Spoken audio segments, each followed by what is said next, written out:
Hi everyone, it's Shyam here. I hope you're all well. So today's video is all about car financing and how we go about financing those new cars or second-hand cars that we might want to buy. And this video is geared towards provide you with some advice around how not to throw away or burn this stuff when you're looking to buy a new car or a second-hand one. I should just point out that isn't real money. And no money was harmed during the production of this video. As you'll probably find, I don't like throwing away money, so hopefully you don't either. And because it's hard to get hold of in the first place. Um, so this video is geared towards providing you with that advice. So do stick around for the whole video, and you'll be able to pick up some useful advice and tips. Please also like, subscribe, and put your notification bell on. And also put any comments and questions in the comments box below, and I'll look forward to reading those and answering any comments that you might have. So let's get on with it. So car financing around 20 years ago was predominantly done in two ways.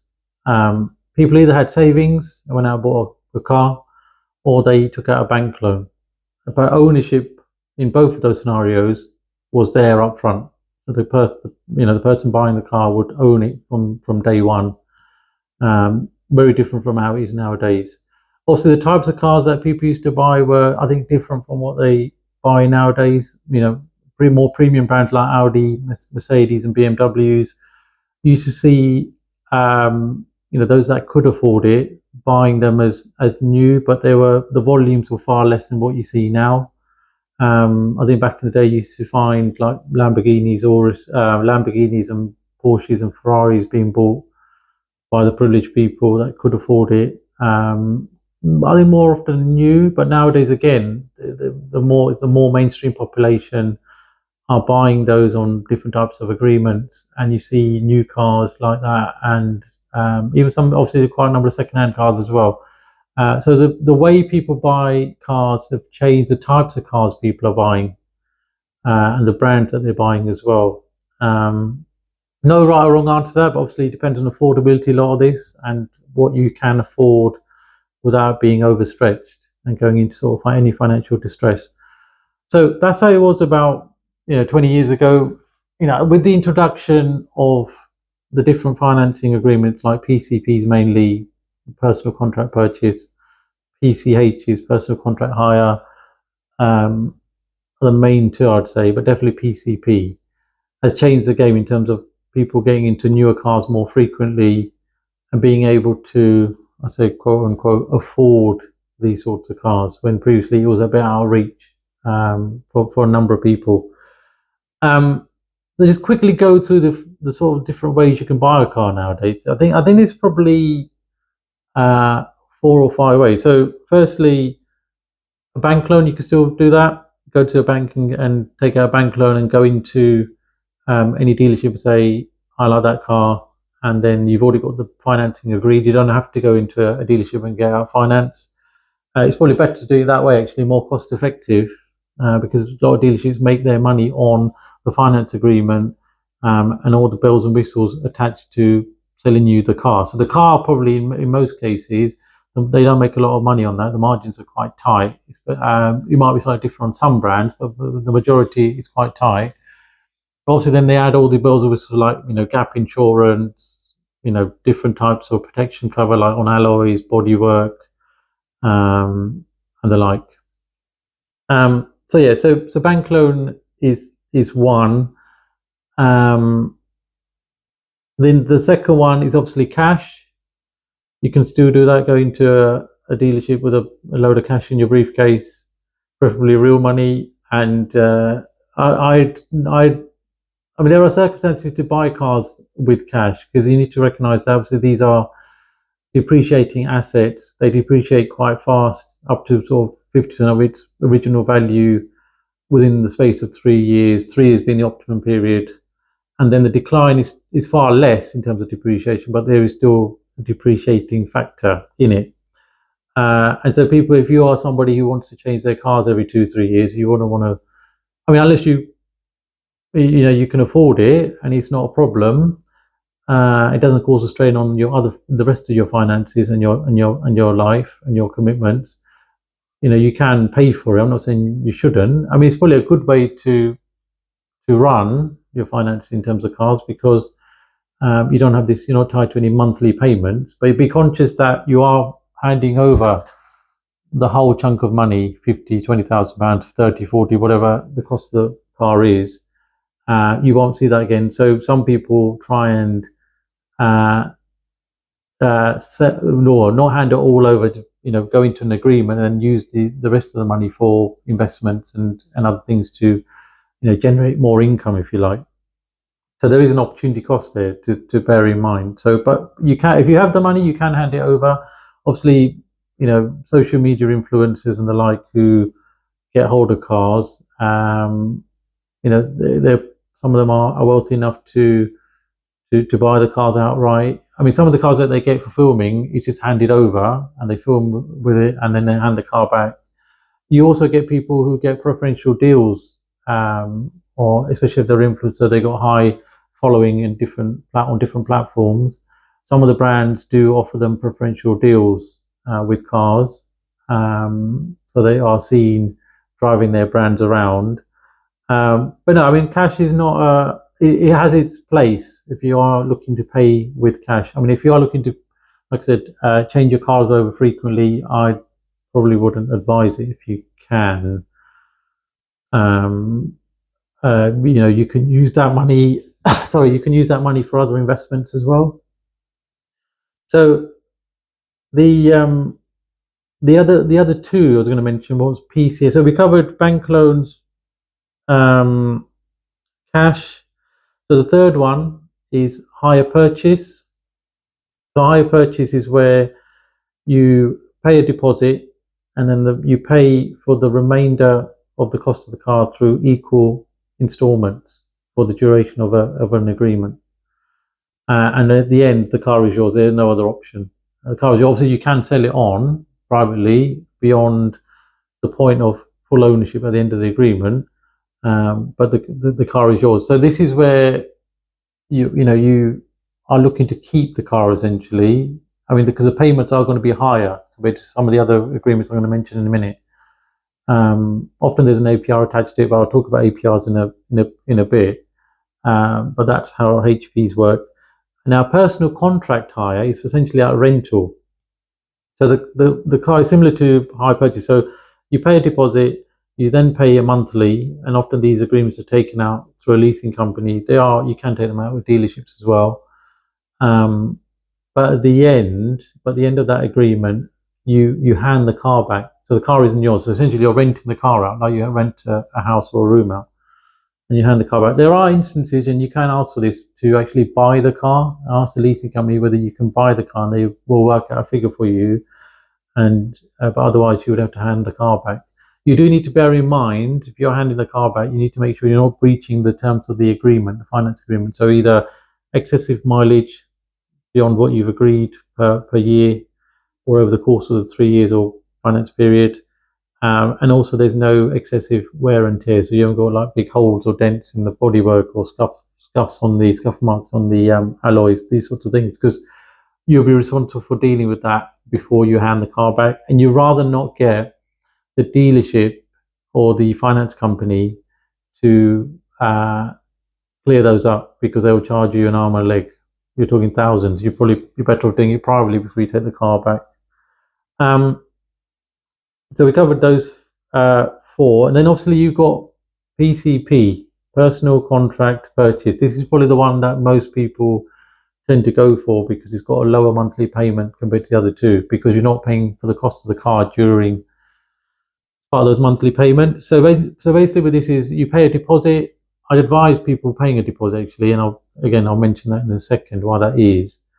Then you have monthly payments, and at the end you've got something called a guaranteed future value, or a balloon payment, which is something that the dealership works out using some sort of fuzzy, blurred science of what the predicted future value of that car is at the end of the agreement. And then you have the option to pay that amount off and own the car at the end of the agreement.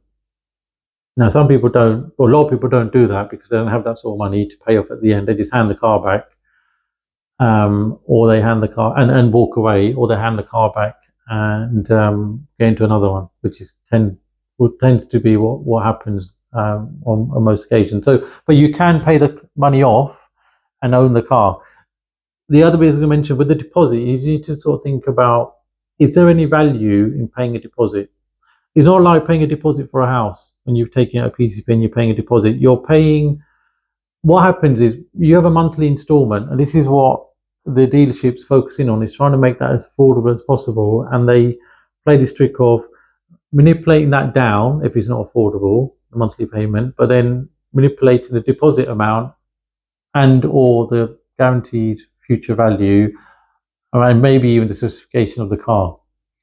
So it looks as if you can afford it, but if you're paying a higher amount of deposit, you're not going to get that money back. Although it reduces the cost of the car, that money is essentially dead money. It's not like I said, it's not like money you pay towards buying a house or something else in the real estate market. And if they're bumping up the guaranteed future value, you're going to be paying at the end of the agreement, unless you decide to hand the car back or you trade it in for a newer car. So you need to be conscious about the overall package, not just concentrating on the monthly payment, because dealerships, what they do is they welcome you in, they offer you tea, they offer you donuts, they offer you the world, and they go and speak to their manager, and it's all a bit of a trick and a bit of a performance, and say, yes sir, we've managed to reduce your monthly installments to this, but you're going to have to consider paying a higher deposit. One, you do that because it reduces the cost of the car, but you don't do that amount. And also bear in mind, you need to think about the savings that you're making per month. Okay, say if it's £500 and you reduce it, they say to you, well, we're going to reduce it to 470, but you're going to have to put more. You're going to have to put £3,000 extra deposit or £2,000 extra deposit. Does it work out? Are you the savings that you make over the term? Does it equate to less than the deposit, additional deposit you're putting down? Because if it's more or the same, then there's no point. You might just. I advise not paying deposit at all. Look for agreements where you're not paying any deposit. I think it's going to come into sort of finance in terms of APR as well. All of these different packages invariably come with an APR interest rate that you have to pay.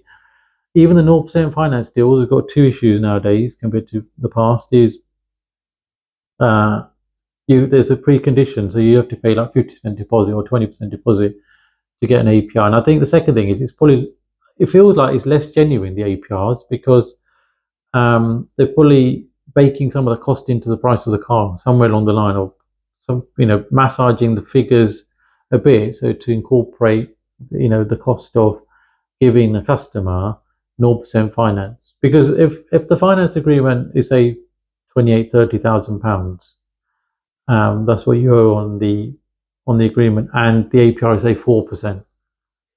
That's roughly about £4,000 in interest you'll be paying throughout the term, unless you sell it off, you do something and get out early. That's £5,000 that you'll be paying as part of that finance agreement. The thing to bear in mind with APRs as well is, about pre-COVID, Bank of England base rates were, or even post-COVID, probably up until about 12, 18 months ago, and they start ramping up the base rate. So before, say, 12, 18 months, Bank of England base rates were about 0.5%, 0.25%.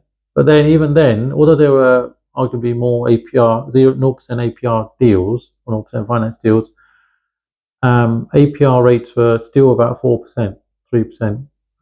There's a lot of discussion and a lot of claims going in around a sort of mis-selling of, if you like, around commissions and whether people are on the right finance deals. If you took out a PCP deal pre 2021, if you go into Money Saving Expert Martin Lewis's website, you can read up on that, and you can put a claim in if you took out a PCP agreement before 2021. It has to meet certain conditions, but you can look into that and see if you meet the criteria for putting in a claim. But yeah, I mean, APR deals are not what they are, I don't think. And nowadays, APRs are now about 9, 10, 12%. Second-hand ones are similar. Trying to finance a second-hand car. And so, Bank of England base rates are 5%, but, the APRs on some of these are 9, 10, 12%. So it's nowhere near. I mean, some of them are 4%, 3.9, things like that. But the majority of the car market have got interest rates, probably double Bank of England base rate, which is crazy. They all seem to go up really fast, but they don't come down as quickly. So obviously there is an anticipation that Bank of England base rates will come down some point this year, but how quickly car financing interest rates come down is another thing. Obviously, interest rates. Dealerships will offer preferable rates if they're not able to sell cars, or they'll do something because the car market, they can't leave it too stagnant because they're going to lose business, and they're in a profit making game. They're not going to sit there without doing anything, and they're maybe hemorrhaging money or they're not making enough money, so they will look to do that. So just bear that in mind about interest rates. Like I said at the beginning of the video, you might want to go out and look at bank loans or third-party financing arrangements outside of going to a dealership and getting a quote from them. You can get a quote from them, but advise sort of comparing and researching what sort of deals are out there, and what sort of you can go to a bank and get a bank loan if your credit history and your affordability is suitable, and it's affordable as well. So you can do that. Don't just jump in and go to a dealership and listen to their word of saying, yeah, take out the finance agreement, because that's what they want. They make their money on that. It may look convenient because you're doing it all in one place, but that's part of the selling point, if you like. But just be cautious, because it's not as rosy as you think it is when you take out some of these agreements. Just to finish on PCPs, like I said, you can hand the car back as well. So but be conscious that you're not breaking any terms of the agreement, like with some of the other packages I mentioned, like with mileage and wear and tear. You can hand the car back into another one. If you've got equity in the car, you can transfer it over. I'd advise against jumping from one car to the next if you can help it, unless you like jumping between cars, newer cars, and you have a preference to doing that, because the finance company and the dealership will just keep you locked in for years and years and years. One of my friends said something to me which is a bit strange the other week. It's contradictory, probably the right word. He said to me, he likes that car, but he hasn't got the money to pay for it. So he took out PCP and now is in quite a lot of financial distress. He's got credit history issues and mental health issues, and he can't afford it, and all sorts of problems. So repossession, been repossessed. He's had to exit out of that agreement, and the car's been repossessed. As like houses would do if you can't meet the mortgage payments. So please, please, please, always think about whether you can afford it to jump into another car, because 3 years or whatever long the finance agreement is, a lot of things can change. You've got to think about whether your income is still going to be the same. What happens if you lose your job or your main source of income? What happens if you have other changes in your life, private life, like, I don't know, children, illness, caring responsibilities that come on stream, you're unable to work for whatever reason. Always bear these sort of things in mind. And do you have some sort of savings in place that you can refer to and rely on, and use that to pay for the monthly installments, especially if you still need to use that car? And I think that's the other thing to think about is, before you jump into buying another car, do you actually need another car? There are options out there. It doesn't matter whether it's second-hand or new. Can you share a car with a friend or a neighbor or family member? Can you bicycle in to meet your daily commitments? Can you use public transport? Are you going to use the car over the 3-year period? Is there going to be a change in circumstance where you no longer need it during the 3-year period? So is there an alternative way you can finance it, or or do something whereby you're not committed yourself in for 3 years or whatever the finance period. So think about those sorts of things. Please, please, please do research. I'd advise you to research it. Don't just go into a dealership and get conned or tricked into buying a car because it's desirable. You're keeping up with the Joneses next door. You need to rein in what's feasible and what's practical and what's affordable, and really, really think about that in comparison to what you desire and what you want, because obviously they're two different things. I mean, if your situation allows for it and you can afford anything, most things in the world, then that's fine. But most people are not in that position. So just be wary of that before you sign yourself up to any sort of agreement. And I think also the thing to think about is the car right for you and your needs? Obviously, people have certain preferences over certain brands over others, certain types of cars. SUVs nowadays are a bit of the rage. Everyone loves it. Not sure why, but it's like this big chunky car. I mean, some people, obviously, if you've got large families or your things, you've got to move from one place to another, and it suits you, yeah, then great. But everyone wants to sort of buy one of the certain cars and certain brands because somebody else has got one. You need to remember that if you go into difficulties and hardship, these people that you're trying to keep up with are going to be smiling at you and looking at you thinking, what have you done? It's all well and good when things are well, but when things are not well, you really know who your friends are. So just bear that in mind. You're not here to please other people. You're here to manage yourself, manage your finances so that you can afford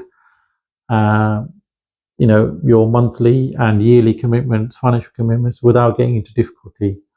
So that's PCP. I think the other thing to sort of think about here as well is, what are my options outside of combustion engine cars? And I think a lot of you will say, well, hydrogen, electric. I think electric has got a number of issues which are whereby I think the benefits are diminishing.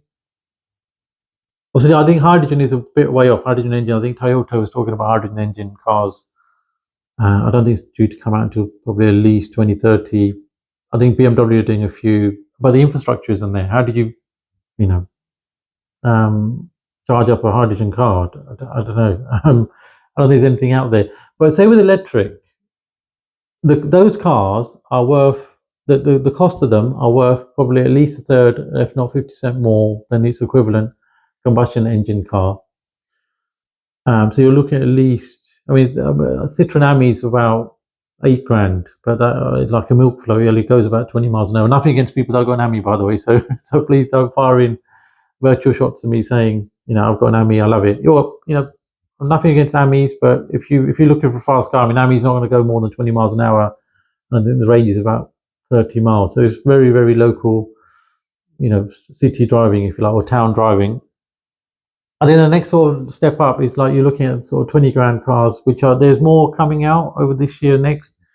The MG4, I think some of the mini cars are sort of early 30s, if you like, Countryman, Clubman. So yeah, there's more coming next year and later this year. I think Tesla are looking to put one in around the 20 grand mark. I think it's called the Redwood, but they keep promising different cars at different points, but sometimes it's delayed. So that the cost of the car is going to be more for electric. You got to be wary also the insurance on electric cars. Invariably, they are much higher than their equivalent petrol car or diesel cars because they are more expensive to insure.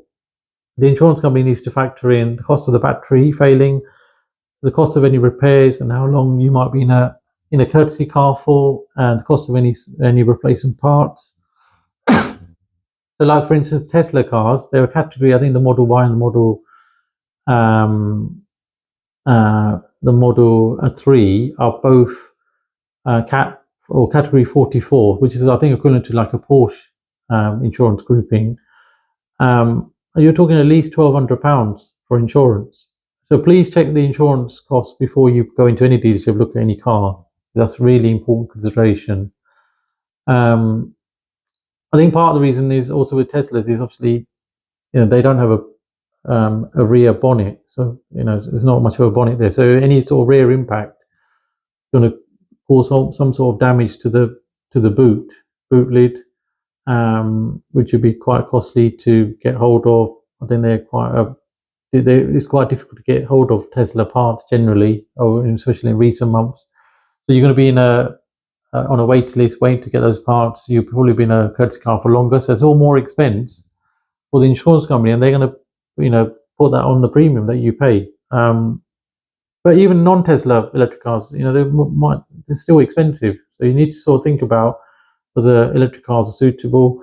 MOTs is another thing where from next year, electric cars have to pay, no MOT, sorry, road tax. Yeah. So next year from 2025, unless the government decides to do something different, people with electric cars need to pay road tax. So that is another benefit that is being wiped out. And I think so.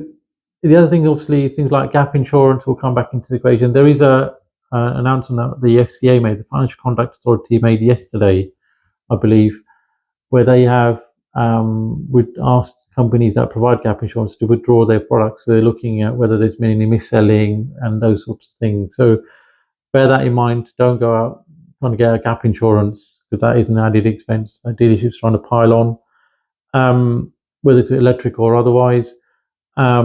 And I think if you don't have the infrastructure at home to charge an electric car, like a wall box charger and/or any solar panels, and unless you're fortunate to have a Tesla and you can use their supercharging network, the benefits of having a electric car is probably not that significant. And you're going to be paying a lot more money to get into one monthly, and if you pay out in cash for it outright at the beginning. So yeah, I mean, I don't think electric's an option for a lot of people. I mean, hybrid might be, so that 50-50 space, if you like, that middle ground, where you can jump into something which's got a bit of both. Still relying on petrol to a large degree, I guess, because a lot of them are mild hybrids, so the electric side of it isn't that substantial. So you are reliant on petrol prices and them being sensible and not going up too high if there are any external shocks to the world because of war and other things. So what are your options and what do you do? So I think, firstly, like I said before, do your research, look at the affordability. Can you afford it? Not just now, but also in the future, over the coming 1, 2, 3 years, however long you think about possibly taking an agreement. What sort of car can you realistically afford? Do you have the money now to get into one of these cars? I mean, millionaires that are out there, they don't tend to go for PCPs or any finance agreement. They tend to buy their cars and they own it. So they're not tied into this monthly payment scheme. Because there are people out there, they just keep taking out PCPs after one, after the other, after another, and they're just stuck there for probably decades. But millionaires don't do that. They just buy the car and they do it. I know they're privileged and they've got money to do that, but there's something about, even if you're not a millionaire, you live within your means. You buy what you can afford. So second-hand cars might be an option. Something that you can afford. You save up for it, then you buy one. Zipper car, rental cars are there. I get the point that it might have its pros and cons to it, but worth exploring for maybe an interim solution before you can, while you save up money to buy. I know there's a cost of living crisis, things are difficult, but you want to try and save your money rather than get ripped off by taking out a PCP that you can't, or another arrangement that you can't actually afford. This is not for everyone. That's sort of a blanket statement I'm making. There are certain situations where you might say, a PCP is really favourable. So what are they? 0% finance, that is genuinely 0% finance, where you're not maybe paying a large deposit. Key workers get certain discounts, like, NHS workers. So, they get, say, I think they get 10% off, or something of that kind at different car manufacturers. Social media influencers, they get discounts on certain cars, like I mentioned earlier, and certain brands. So there are situations where sometimes finance packages might be suitable, or you might be paying really low amounts in terms of the monthlies. And it just works out when you look at the whole package and you deposit monthly and any final payment, when you look at all that in its entirety, if that is still affordable, then consider it. But if rather than don't just look at the monthly, and what your outlook is in terms of cars as well. Factor that in. Are you a person that looks at changing their cars every week, every month, or not? And if you're not, if you're happy to keep a car for a long period, then would you consider paying the balloon payment at the end, or would you be happy taking a HP where the monthly installments are higher, during the duration of the agreement? So those sorts of things. Think about that. Whether you need a car and the sort of ins and outs of that. The other bit to mention here as well is, and I'd strongly advise you to do, is just do your research. You don't have to jump in now. You can, if you can wait a bit, there are offers, during Easter, towards the end of the financial year as well. Look at the timing of when you get into a car. You might not be able to get the car, even if you order one, you might not get the car for so many months. So does that then cause a problem for you that you need the car now, but you won't be able to get one until 6 months down the line or 4 months down the line? And so the need for the car is actually less than what it was if you needed it then, but you're not going to get it then because the dealership can't get it to you then, or the one that you want with a certain spec that you want. So think about that. I think the final bit I'd say is, car financing agreements are not going to go away. It's probably going to be around for a long period. So my advice is, if you can stay out of one, I'd advise it. And then, buy something with cash. Second-hand cars are suitable for many people. The maintenance point isn't such a significant one because I get it. 3 years on a new car, there's no MOT, and then after 3 years there is an MOT, yes. But on the maintenance point, a new car can have maintenance as well as a second-hand one. Yes, a second-hand one might have there's more chance of it having or needing maintenance. But there are, I've had second-hand cars for 5-10 years without needing much maintenance other than service. But even new cars need service. So I would also advise against buying second-hand cars on finance agreements, because the interest on that is 10-12%. So be very careful about that. Always look at how much interest is being, what the interest amount is of the overall finance agreement, not just any monthly interest rate payment breakdown, but also what is the overall finance interest rate contribution that you're having to make. So if like I said, if the cost of the car or the balance on the finance agreement is £30,000, interest rate is roughly 4%. You're probably paying about £4 or £5 in interest over that period as part of your monthly instalments.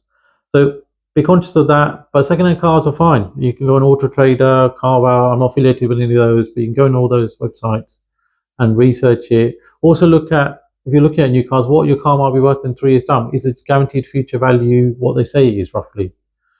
If you can do that, depending on the models of cars that you go for. But yeah, have a proper think.